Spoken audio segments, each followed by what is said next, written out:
So now we are discussing osmo regulation in plants. ये बहुत ही short portion है. Plants में ऑस्मो रेगुलेशन कैसे होती है. ऑस्मो रेगुलेशन को हमने कैसे डिफाइन किया. किसी भी ऑर्गेनिज्म के अंदर वाटर और सल्यूट्स का लेवल मेंटेन रखना ऑस्मो रेगुलेशन है. किसी ऑर्गेनिज्म में वाटर और सल्यूट्स का लेवल मेंटेन रखना ऑस्मो रेगुलेशन. देखिए डेफिनेशन हमने डिस्कस की है.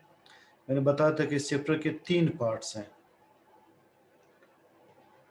पहला पार्ट ऑस्मो रेगुलेशन है. आपके सामने डेफिनेशन है. फर्स्ट डेफिनेशन देखिए, the maintenance of normal levels of water and salutes in the body is osmo regulation. Second part excretion है. वेस्ट को रिमूव करना एक्सक्रीशन है. आज हम प्लांट्स में ऑस्मो रेगुलेशन और प्लांट्स में एक्सक्रीशन पढ़ेंगे. सो प्लांट्स को हम 4 ग्रुप्स में डिवाइड करते हैं according to the region they live in. अगर एक प्लांट पानी के अंदर हो या पानी के करीब हो, ऐसे प्लांट को हम नाम देते हैं हाइड्रोफाइट का. हाइड्रोफाइट.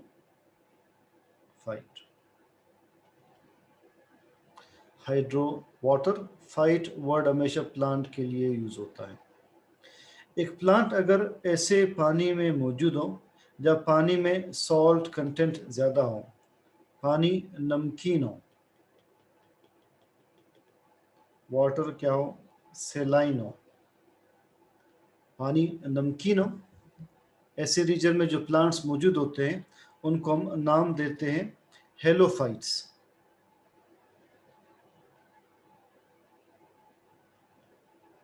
जो साफ प्योर पानी में वो हाइड्रोफाइट्स होंगे.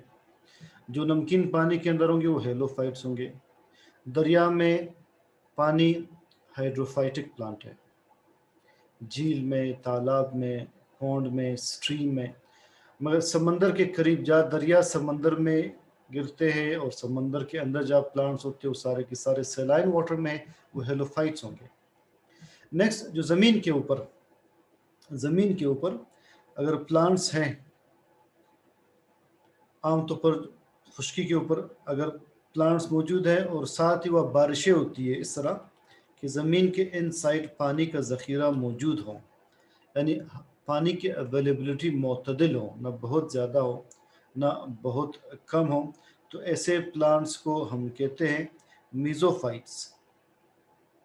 फॉर एग्ज़ाम्पल इस्लामाबाद में, कराची में आपके आस पास जो प्लांट्स दिखाई देते हैं, इन प्लांट्स के लिए पानी ना बहुत ज़्यादा है ना बहुत कम है. ये मीज़ोफाइटिक प्लांट्स होंगे.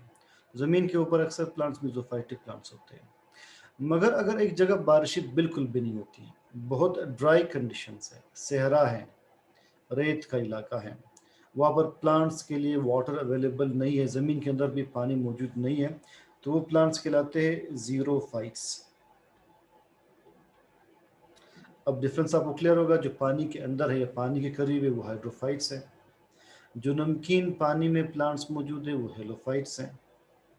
जब पानी की अवेलेबिलिटी मोतदिल हो, न बहुत ज़्यादा न बहुत कम हो, मीज़ोफाइट्स हैं. जो खुश्की में हो, सहरा में, रेगिस्तान में, वहाँ के प्लांट्स ज़ीरोफाइट्स कहलाते हैं. हमने हर एक में देखना है कि वो प्लांट्स ऑस्मो रेगुलेशन कैसे करते हैं. जो हाइड्रोफाइटिक प्लांट्स हैं इनके लिए प्रॉब्लम क्या है, इनको प्रॉब्लम पानी से है. पानी इतना ज़्यादा इनके बॉडी में जा सकता है कि प्लांट्स को वो डैमेज कर सकता है. तो लिहाजा हाइड्रोफाइटिक प्लांट्स में ऑस्मो रेगुलेशन कैसे होती है. Let's see. हाइड्रोफाइट्स, इन प्लांट्स में पानी ज़्यादा मसला है, तो लिहाजा इन प्लांट्स के लीव्स का ब्लेड लार्ज है. नंबर 1. पहला पॉइंट, 2 ही पॉइंट्स हैं. एक, they have got a broad surfaced leaf with large surface.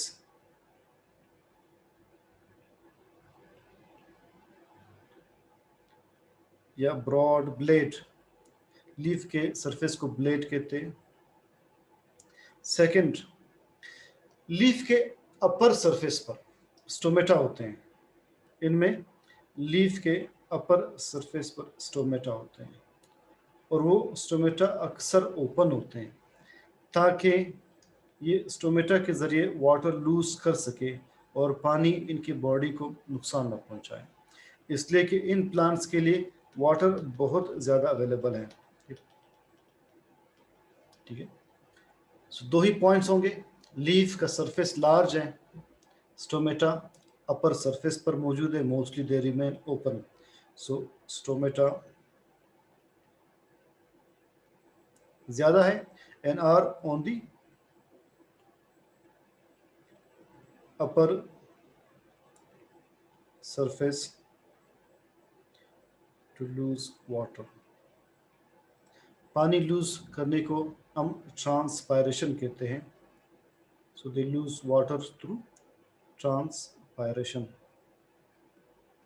Humans में यही प्रोसेस ऑफ ह्यूमन बॉडी से हम वाटर लूज करें हमारे स्किन से, उसे क्या कहते हैं, परस्पायरेशन, यानी स्वेटिंग, पसीना आना।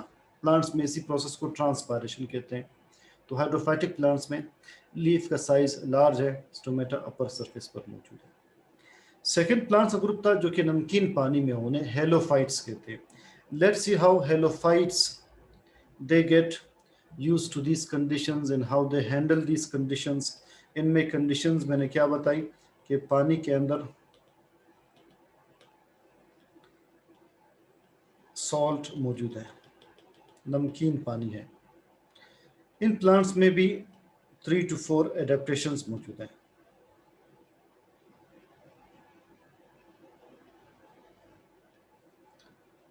नंबर 1, हम नीचे से स्टार्ट करते हैं। इनमें एडवेंटिशियस रूट्स मौजूद हैं। Number 1, they have got adventitious roots for uptake of water, ताकि पानी एब्जॉर्ब कर सके, इनकी बॉडी के अंदर पानी की कमी ना रहे नमक की वजह से। Adventitious roots for uptake of water। But what are adventitious roots? These are entities classes, so we cannot skip a single point without understanding कि इसका मतलब क्या है। So adventitious roots क्या है? Roots arising directly from stem are adventitious roots। Let me define it here।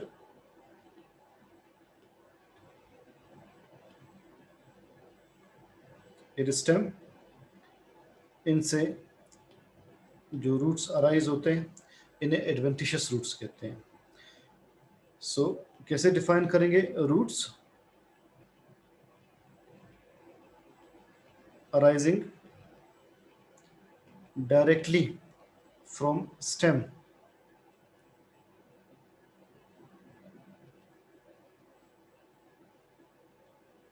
और adventitious roots और adventitious roots. Second point, इनके स्टेम में वाटर स्टोर भी होता है, तो लिहाजा ये वाटर या स्टोर करते हैं ताकि पानी की कमी ना हो। So they store water in stem.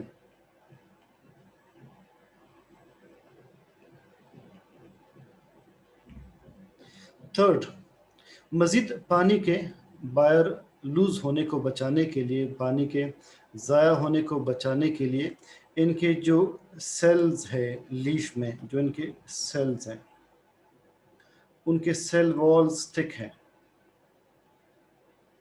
एक तो सेल वॉल्स थिक है, साथ ही एक कार्बोहाइड्रेट लेयर इसके ऊपर मौजूद है, इसे म्यूसिलेज कहते हैं। So there is a thick layer of mucilage, जिससे पानी मज़ीद ये लूज नहीं करते। पानी लूज होने से, पानी बाहर रिलीज होने से, सेक्रेट होने से बच जाता है। सो थर्ड पॉइंट क्या बताया? they've got thick cell wall with a thick mucilage layer on the leaf surface। So there is a thick cell wall plus thick mucilage layer to prevent loss of water, prevent loss of water। Mucilage is a carbohydrate, right? अब fourth point, चूंकि नीचे salt बहुत ज़्यादा मौजूद है और ये salt इनकी बॉडी में आ रहा है, लिहाजा इस सॉल्ट को एक्सक्रीट करने के लिए इनमें ग्लैंड्स मौजूद होते हैं, वरना सॉल्ट इनकी बॉडी को डैमेज कर लेगा। इनके लीफ के सरफेस पर सॉल्ट एक्सक्रीटिंग ग्लैंड्स मौजूद होते हैं। कुछ ऐसे ग्लैंड्स मौजूद होते हैं जिनसे ये सॉल्ट सेक्रेट करते हैं। So fourth point, they have salt excreting glands, have salt excreting glands on margins of leaves. So what are the 4 points? Number 1, they've got adventitious roots for uptake of water. Number 2, इनमें water store होता है stems में. Number 3, इनमें जो leaf में cells हैं उनके walls thick है, म्यूसिलेज लेयर मौजूद है to prevent loss of water. Number 4, salt को एक्सक्रीट करने के लिए लीफ के सरफेस पर सॉल्ट एक्सक्रीटिंग ग्लैंड्स मौजूद है. नेक्स्ट प्लांट जो कि बहुत ही इजी उसकी एक्सप्लेनेशन है वो है मीजोफाइट. वो प्लांट जिसके लिए पानी की अवेलेबिलिटी मुतदिल होती है. बारिशें होती हैं, पानी अवेलेबल होता है मगर न बहुत ज़्यादा न बहुत कम, और पानी भी साफ़ है, नमकीन नहीं है. तो इन प्लांट्स के लिए मैकेनिज़्म बहुत सिंपल है. मीजोफाइटिक प्लांट्स के लिए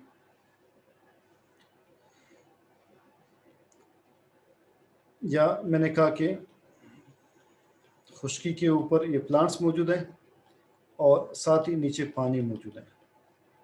तो इन प्लांट्स का मैकेनिज़्म ये है बहुत सिंपल.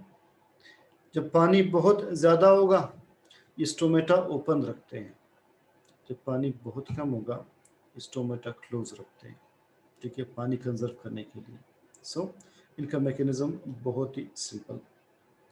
सो अगर एक्सेस ऑफ वाटर है, पानी बहुत ज़्यादा है, स्टोमेटा रिमेन ओपन.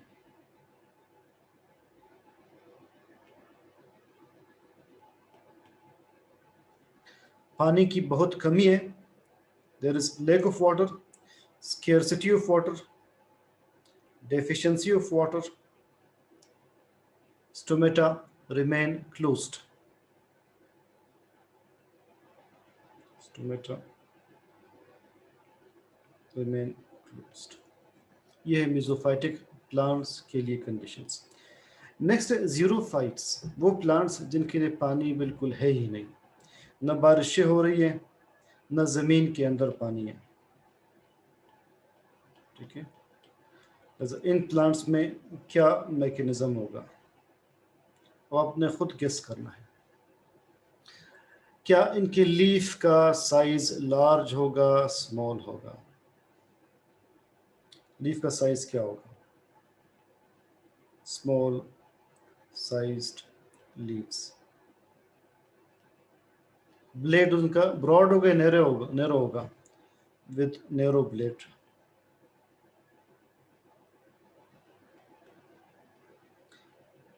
बाज ऐसे प्लांट्स होते हैं जिनमें लीफ का साइज कम होते होते एक स्पाइन के फॉर्म में आ जाता है.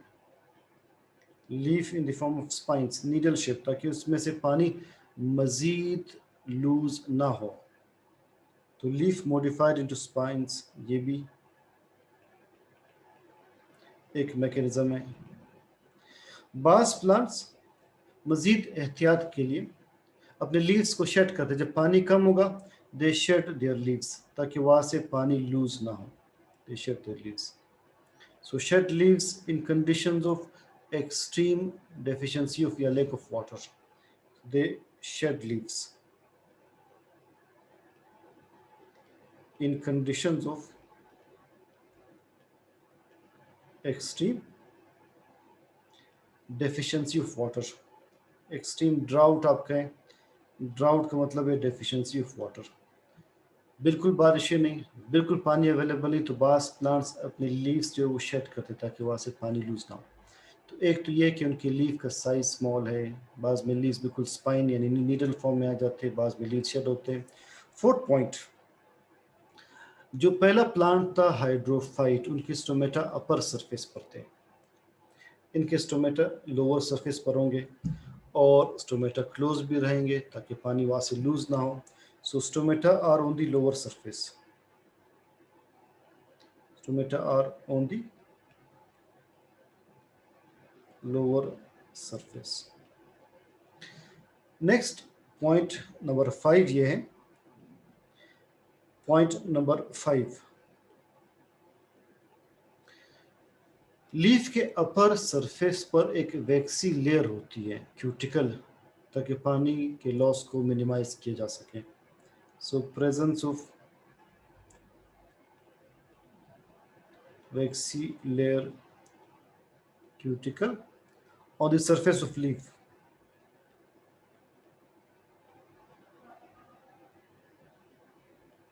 to do what? To minimize loss of water, to minimize water loss. 6 point, इनमें से कुछ प्लांट्स वाटर स्टोर करते हैं, उनके स्टेम को सक्यूलेंट कहते हैं, या उन प्लांट्स को सक्यूलेंट कहते हैं. सो प्लांट्स स्टोर वाटर इन सक्यूलेंट स्टेम्स. एक ऐसा स्ट्रक्चर जो वाटर स्टोर करे उसे सक्यूलेंट कहते हैं. एंड 7th, जब कंडीशंस बहुत ड्राई हो, पानी अवेलेबल नहीं है, और अगर उन कंडीशंस में सीड जर्मिनेट हो, उससे एक नया प्लांट निकले, तो प्लांट सरवाइव नहीं कर सकता. तो लिहाजा अगर पानी अवेलेबल नहीं है तो क्या सीड को जर्मिनेट होना चाहिए, या जर्मिनेट नहीं होना चाहिए? नहीं होना चाहिए, ताकि जो नया प्लांट उससे निकले उसके लिए कंडीशंस बहुत एडवर्स ना हो. तो 7th पॉइंट ये कि प्लांट्स ऐसा केमिकल रिलीज करते हैं which prevents germination of seeds in dry conditions. So these plants secrete a chemical that prevents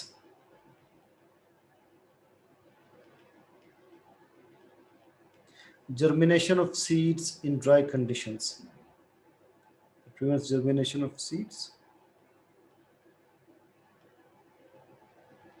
in dry conditions. So xerophytic plants में मैंने बताया लीफ का साइज स्मॉल होगा, ब्लेड नैरो होगा. And sometimes leaf is modified into spine, and some plants shed leaves. Stomata lower surface पर होंगे, closed रहेंगे. इनके सरफेस पर एक वैक्सी लेयर होती है, उसे क्यूटिकल कहते हैं, जहाँ से पानी पर लूज नहीं होता. ये अपने सक्यूलेंट स्ट्रक्चर्स में वाटर स्टोर भी करते हैं, ताकि जब पानी बाहर से अवेलेबल ना हो, उस स्टोर्ड पानी को यूज़ किया जा सके. अपने सीड्स को बचाने के लिए एक ऐसा केमिकल रिलीज करते हैं जिससे सीड जर्मिनेट नहीं होता. ये थी एडेप्टेशन इन ज़ीरोफाइटिक प्लांट्स. मिजोफाइट्स को मैंने बताया, जब पानी ज़्यादा होगा स्टोमेटा खुले रहेंगे, पानी कम होगा स्टोमेटा क्लोज होंगे. और हेलोफाइट्स में पानी ये एडवेंटिशियस रूट से लेते हैं, स्टेम में स्टोर करते हैं. लीफ के सरफेस से पानी लूज इसलिए नहीं होता कि इनके सेल्स थिक वॉल्ड होते हैं और उसके ऊपर एक लेयर म्यूसिलेज की होती है. सॉल्ट जो इस प्लांट्स में आते हैं, वो सॉल्ट एक्सक्रीट होता है. लीफ के सरफेस पर जो सॉल्ट एक्सक्रीटिंग ग्लैंड्स है वहाँ से, और जो हाइड्रोफाइटिक प्लांट्स हैं जो पानी के अंदर मौजूद होते हैं, इनके स्टोमेटा अपर सरफेस पर होते हैं, ओपन रहते हैं. लीफ का ब्लेड ये साइज लार्ज होता है. एक 5 मिनट्स का टॉपिक कि प्लांट्स में एक्सक्रीशन कैसे होती है, ताकि ये दो टॉपिक्स रिलेट किए जा सके. प्लांट्स में पहले हम देखते हैं वेस्ट मटेरियल क्या है और उनके लिए स्ट्रक्चर्स कौन से यूज होते हैं. बस 2 ही पॉइंट्स हैं. प्लांट्स में वेस्ट क्या क्या हो सकते हैं. प्लांट्स में जब फोटो, पहले मैं लिस्ट बनाता हूँ waste in plant. Waste in plants, एक लिस्ट बन जाएगी बहुत सिंपल. प्लांट्स की फोटोसिंथेसिस में एक वेस्ट निकलता है, उसे कहते हैं ऑक्सीजन, जो कि एटमॉस्फेयर में रिलीज होता है और उसी से हम सांस लेते हैं. तो प्लांट्स अपने फोटोसिंथेसिस में रिलीज करते हैं ऑक्सीजन. ये एक वेस्ट कंसिडर होता है प्लांट्स में. और प्लांट्स जब रेस्पिरेशन शो करते हैं, इनके रेस्पिरेशन में ये एक वेस्ट रिलीज करते हैं, उसे कहते हैं कार्बन डाइऑक्साइड. और प्लांट्स दोनों प्रोसेसेस में एक और वेस्ट रिलीज करते हैं, water. So water is waste both in respiration and photosynthesis. ये तो इनके स्टोमेटा के जरिए निकलते हैं. पानी भी स्टोमेटा के जरिए निकलता है. ऑक्सीजन और कार्बन डाइऑक्साइड ये सारे स्टोमेटा के जरिए निकलते हैं प्लांट्स में. प्लांट्स दिन को ऑक्सीजन रिलीज करते हैं, रात को कार्बन डाइऑक्साइड रिलीज करते हैं. इसीलिए रात को किसी दरख्त के नीचे सोना बेहतर नहीं है. कार्बन डाइऑक्साइड गैस वहाँ से रिलीज होती है. साथ ही प्लांट्स में बहुत सारे ऑर्गेनिक एसिड्स होते हैं. वो प्लांट्स के हम पढ़ेंगे सेल में एक स्ट्रक्चर है वैक्यूल. वो वैक्यूल में क्रिस्टल्स फॉर्म में आकर जमा होते हैं. सो स्टोर्ड इन वैक्यूल्स. इसके अलावा प्लांट्स में सॉल्ट्स एक्स्ट्रा बहुत आते हैं, वो भी प्लांट्स में एक वेस्ट है. अब प्लांट्स में कौन से पार्ट्स, कौन से स्ट्रक्चर्स यूज होते हैं फॉर एक्सक्रीशन?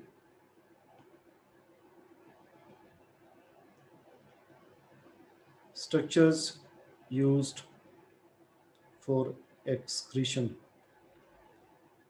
एक सिंपल लिस्ट आपने याद रखनी है.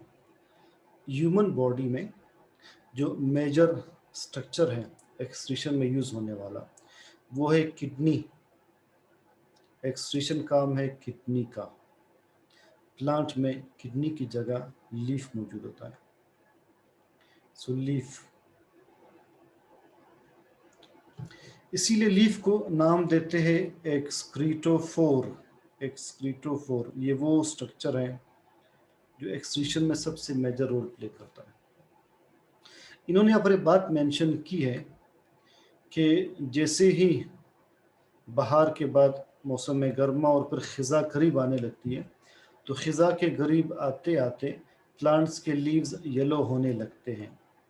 वो जो प्लांट्स के लीव्स येलो होने लगते हैं, वो किसी क्लोरोफिल की कमी की वजह से नहीं है, बल्कि जब उन्होंने इसका के लेबोरेटरी टेस्ट किया, रिसर्च की, तो देखा कि इन लीव्स के अंदर, जो कि येलो लीव्स हैं, इनके अंदर वेस्ट मौजूद होते हैं. तो ये प्लांट का डस्टबिन है. ठीक है. प्लांट के सारे वेस्ट लीफ में जमा होते रहते हैं. जब लीफ वेस्ट से भर जाता है, उसका कलर येलो हो जाता है. वो वेस्ट अक्सर मेटल्स भी होते हैं, बाकी वेस्ट भी होते हैं. तो इसीलिए जब मौसम में ख़िज़ा आता है, तो बेहतरीन मौका होता है कि प्लांट अपने सारे वेस्ट रिलीज़ करें, उससे लीफ शेड होते हैं. ये आप पढ़ेंगे अपने नोट्स में और स्लाइड्स में.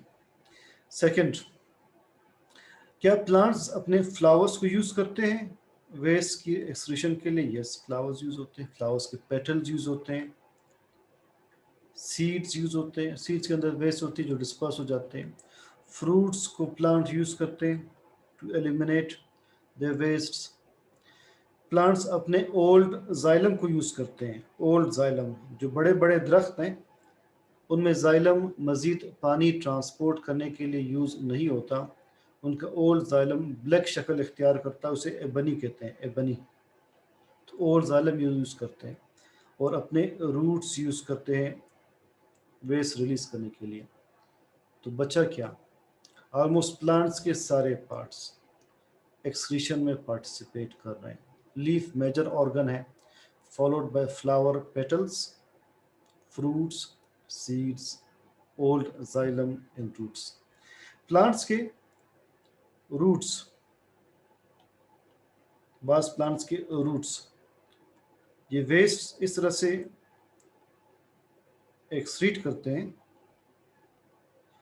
कि ये जो वेस्ट हैं, ये बाकी आसपास फजूल जड़ी बूटियों को डैमेज करते हैं. जो आसपास कंपिटिटर प्लांट्स हैं, उनकी मज़ीद ज़रूरत नहीं होती, ये वेस्ट जाकर उनकी डेथ काज करते हैं. सो ये लिखा गया कि these waste are used as chemical weapons to destroy the neighbouring non beneficial plants या हर्ब्स या वीड्स, जो एक्स्ट्रा वीड्स होते हैं जिनकी ज़रूरत नहीं होती. So extinction of plants occurs through all the major parts of plants. अब कुछ स्लाइड्स देखते हैं.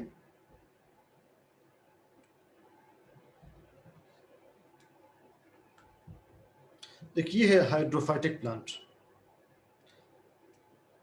प्लांट के लीफ का सरफेस ब्रॉड है, ये पानी में मौजूद है।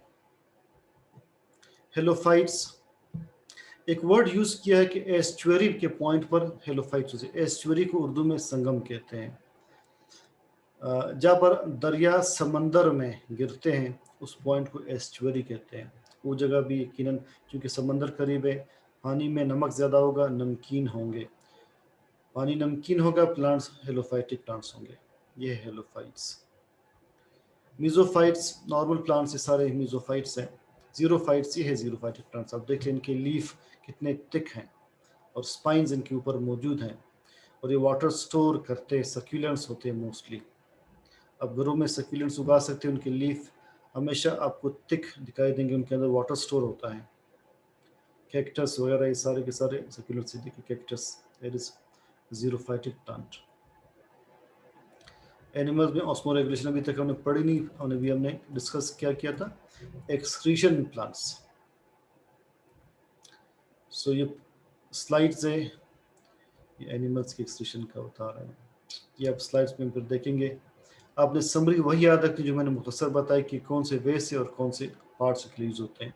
बस प्लांट से ये देखिए लेटेक्स वाइट लिक्विड निकल रहा है, ये भी एक वेस्ट के तौर पर। अगर आप किसी दरख्त के तने को देख ले, उसमें लिक्विड निकल रहा होगा, वो भी वेस्ट होगा जो उसके तने से निकल रहा होगा।